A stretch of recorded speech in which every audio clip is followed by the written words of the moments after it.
କନ୍ୟା ରାଶି ବିଶ୍ୱାସକୁ ଆପଣଙ୍କୁ ସ୍ୱାଗତ କରୁଛି। ମୁଁ ଏମ୍କେ। କନ୍ୟା ରାଶି 2020 କେମିତି କଟିବ? ଆପଣଙ୍କର ଏ ବର୍ଷ ବହୁତ ହି ଯେଉଁମାନେ ପ୍ରେମ କରୁଛନ୍ତି ସେମାନେ ପ୍ରେମ ଜୀବନଟା ବହୁତ ହି ସଫଳତା ନେଇକି ଆସୁଛି।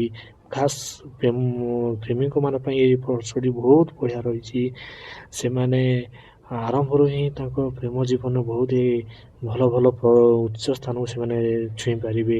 ଏମିତି ବି ସେମାନେ ରିଲେସନ୍ରେ ରହିଥିବା ଲୋକ ଏ ବର୍ଷ ମ୍ୟାରେଜ୍ ବି କରିପାରନ୍ତି।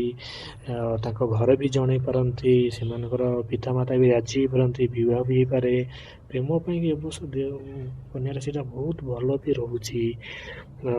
ଯେଉଁମାନେ ପୁରା ବର୍ଷ ଆପଣ କାମରେ ଲାଗି ରହିଥିଲେ ଏ ବର୍ଷ ସେମାନଙ୍କୁ ଟିକେ ଆରାମ ମିଳିବ। ଚାକିରି କରୁଥିବା ବ୍ୟକ୍ତି ସରକାରୀ ନୌକରୀ ପ୍ରାଇଭେଟ୍ ସେକ୍ଟରରେ ସେମାନଙ୍କୁ ଟିକେ ଆରାମ ମିଳିବ। ଜୀବନକୁ ଟିକେ ଉପଭୋଗ କରିପାରିବେ। ଅବଶିଷ୍ଟ ସବୁ ଭଲ ରହୁଛି। ଯେଉଁମାନେ ରାଜନେତା କ୍ଷେତ୍ରରେ ରହୁଥିଲେ ସେମାନେ ଟିକେ ନିଜକୁ ଅସହାୟ ବୋଲି ଟିକେ ଫିଲ୍ କରିବେ, କିନ୍ତୁ ଚିନ୍ତା କରିବା ନାହିଁ, ସେମାନେ ଆଉ ସବୁ ଠିକ୍ ରହୁଛି। ଯେଉଁମାନେ ପାଠପଢ଼ା କ୍ଷେତ୍ରରେ ଛାତ୍ରଛାତ୍ରୀମାନେ ପାଠପଢ଼ା କରୁଥିଲେ ବାରମ୍ବାର ବିଫଳତା ହେଇଯାଉଥିଲେ ବିଫଳତା, ତେଣୁକରି ଏ ବର୍ଷ ସେମାନେ ପଢ଼ାରେ ଭଲ ବି କରିପାରିବେ। ବହୁତ ବଢ଼ିଆ ପ୍ରଦର୍ଶନ ବି କରିପାରନ୍ତି। ଭଲ ସାହସିକତା ଦେଖେଇ ଭଲ ନମ୍ବର ବି ଭଲ ଗ୍ରେଡ଼୍ ବି ଆଣିପାରନ୍ତି। ଯେଉଁ ମହିଳାମାନେ ବିବାହ ପରେ ଯେଉଁ ମହିଳାମାନେ ଗର୍ଭବତୀ ହେବା ଚାହୁଁଛନ୍ତି ଏ ବର୍ଷ ବହୁତ ଭଲ ବି ଅଛି। ସେମାନେ ଚାହିଁଲେ ବି ଭଲ କନ୍ୟା ସନ୍ତାନକୁ ଜନ୍ମ ବି ଦେଇପାରନ୍ତି।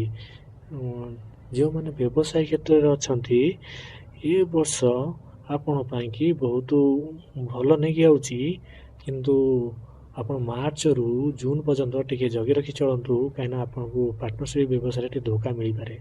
ତେଣୁକରି ପାର୍ଟନରସିପ୍ ମେଳ ଦୂରେଇ ରୁହନ୍ତୁ, ଆଉ ସବୁଠୁ ଭଲ ରହୁଛି।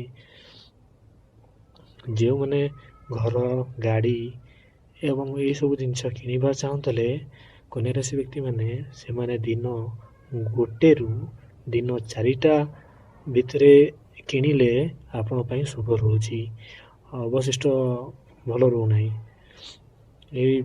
ଯେଉଁମାନେ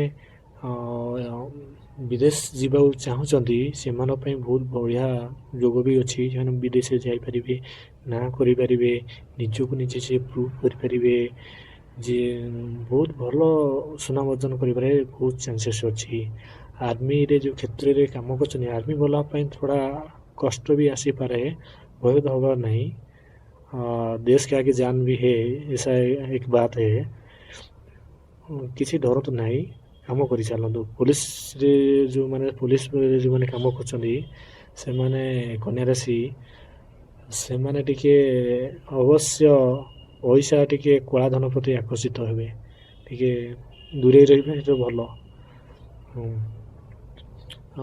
ଯେଉଁ ଘରମାନଙ୍କରେ ଅଶାନ୍ତି ପରିଲକ୍ଷିତ ହେଉଛି, ପରିବାର ଏକାଗ୍ରତା ନାହିଁ, ସେମାନଙ୍କ ପାଇଁକି